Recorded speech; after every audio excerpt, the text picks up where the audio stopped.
Let's understand JavaScript in Nodejs environment.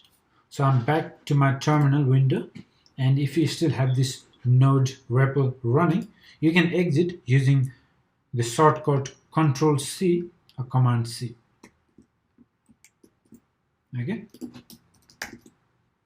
So just like we have window object in the browser environment, we have something called global in Node.js.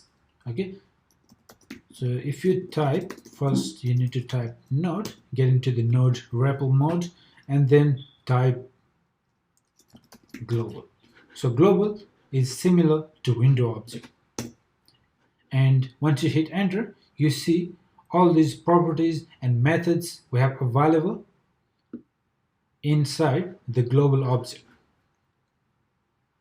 Okay, so we have a process inside this global object which represents the document.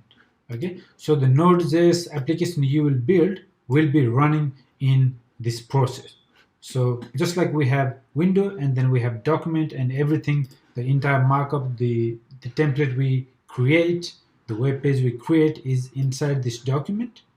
In a similar way, in the Node.js environment, we have the global object, the wrapper object, and we have the process. And this is the process, the Node.js process. Okay, so inside this process object, we have the title, we have the versions, we have the version of the V8 engine, and a lot of other properties here. And we also have the set interval and set timer. So you might know these methods. They are available in the browser environment as well as in the Node.js environment as well. Okay. And to exit, you can obviously press Ctrl C, or you can even use process.exit method as well. Okay.